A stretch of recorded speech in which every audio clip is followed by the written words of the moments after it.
எங்கள் வீட்டிலேருந்து ஸ்கூலுக்கு போகிறதுனாலே வந்து ஒரு 3 கிலோமீட்டர் தள்ளி இருக்கிற ஸ்கூலுக்கு போகிறதுக்கே எனக்கு ஒரு 1.5 மணி நேரம் ஆகும். நான் ஒரு 3-4 செக் போஸ்ட்டுகளை இதெல்லாம் தாண்டி போகணும். ஸோ அப்போ எனக்கு தூரம் வந்து ரொம்ப அதிகம் எல்லாமே.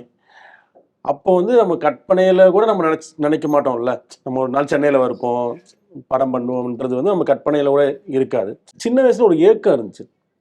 இந்த சினிமா படம் பார்க்கும்போது என்னைக்காவது வந்து இந்த மாதிரி ஒரு சினிமாவில் வந்து என்னோட ஒரு மொழி பேசுகிற அல்ல என்னோட வாழ்க்கையை வந்து நான் காட்ட முடியாதா அப்படின்ற ஒரு ஏக்கம் இருந்துச்சு.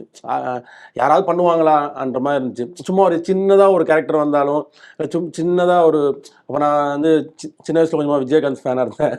ஸோ அதனால் வந்து விஜயகாந்தர் ஒரு போலீஸ் ஜீப் வந்து ப்ளூ கலரில் வருது. ஸோ நம்ம ஊரில் ஒரு போலீஸ் ஜீப் ப்ளூ கலரில் வருதுன்னொன்னே இதெல்லாமே ரிசம்பிளன்ஸ் பார்த்து நம்மளை எங்கே அந்த சினிமாவோட அடையாளப்படுத்தி கொள்றன்றது இருக்குல்ல, அது வந்து ரொம்ப ரொம்ப ஒரு ஏக்கம் இருந்துட்டே இருக்கு.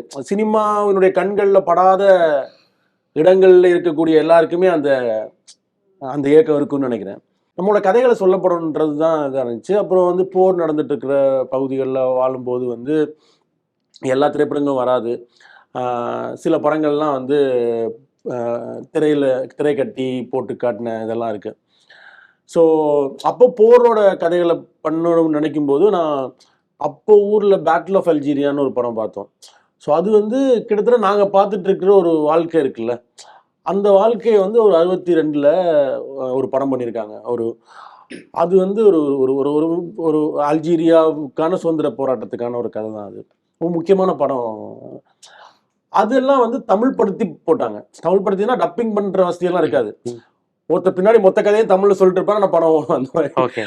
அப்படியான அதுதான் இன்ஸ்பிரேஷன் நினைக்கிறேன். ஸோ இப்போ யோசிக்கும் போது ஸோ அங்கிருந்து ஒரு ஏக்கம் இருந்திருக்கு. அப்போ லொயலாவில் படிக்கலான்றதுக்காக சென்னை வந்தேன். ஸோ அதுதான் சென்னையோட இது. ஸோ அப்புறம் லொயலாவில் படித்தேன். அதுக்கு பிறகு கொஞ்சம் சினிமா இருந்து லொயலா படித்து முடிச்சது பிறகு பாலுமந்திரா சார்ட்ட போயிட்டு ஒர்க் பண்ணேன்.